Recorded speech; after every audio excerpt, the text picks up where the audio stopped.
இன்னைக்கு ரொம்ப மனசு உடஞ்சி போயிருக்கீங்கல்ல, கண்ணீரோடு இருக்கிறீங்கள. இன்றைக்கும் நான் எதிர்பார்த்து இன்றைக்கும் நான் ஏமாற்றத்தை தான் அடைய போகிறேன். இன்றைக்கும் நான் எடுக்கிற காரியங்கள் தோல்வியில் தான் முடிய போகிறது. இன்றைக்கி நான் கடந்து போகிற காரியம் கூட நடக்காது. ஆனால் நான் சும்மா போயிட்டு தானே வரணும். நான் போயிட்டு வரேன். நான் பேசி தான் ஆகணும். வெற்றி ஒன்றும் அடைய போகிறதில்ல. பேசிட்டு தான் வரேன். நான் காத்திருந்து தான் ஆகணும். நான் தோல்வி அடைஞ்சிட்டு தான் வரப்போகிறேன். ஆனால் காத்திருக்கணும். விதி இல்லையா என்று எண்ணிக்கொண்டிருக்கிறீங்களா? இல்லை தெய்வனுடைய பிள்ளையே, உங்களுக்கு ஒரு முடிவை ஆண்டவர் வச்சிருக்கிறார். நீங்கள் எடுத்த முடிவு எல்லாம் நெகட்டிவ் தான். எல்லாம் தவறாக முடிவு எடுத்துட்டு இருக்கிறீங்க.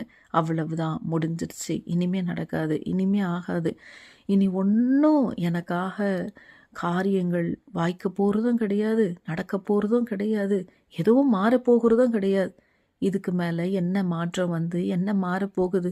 ஒன்றுமே இல்லை. என் வாழ்க்கையே முடிஞ்சு போச்சு, என் காரியமே முடிஞ்சு போச்சு, என்னுடைய விருப்பமே முடிஞ்சு போச்சு, என்னுடைய எல்லா காரியத்திற்கும் நான் முற்றுப்புள்ளி வச்சுட்டேன். இனி எதையும் நான் செய்ய போகிறதும் இல்லை, எதையும் பேச போகிறதும் இல்லை, எதையுமே நான் செயல்படுத்த போகிறதும் இல்லை என்கிற ஒரு முடிவு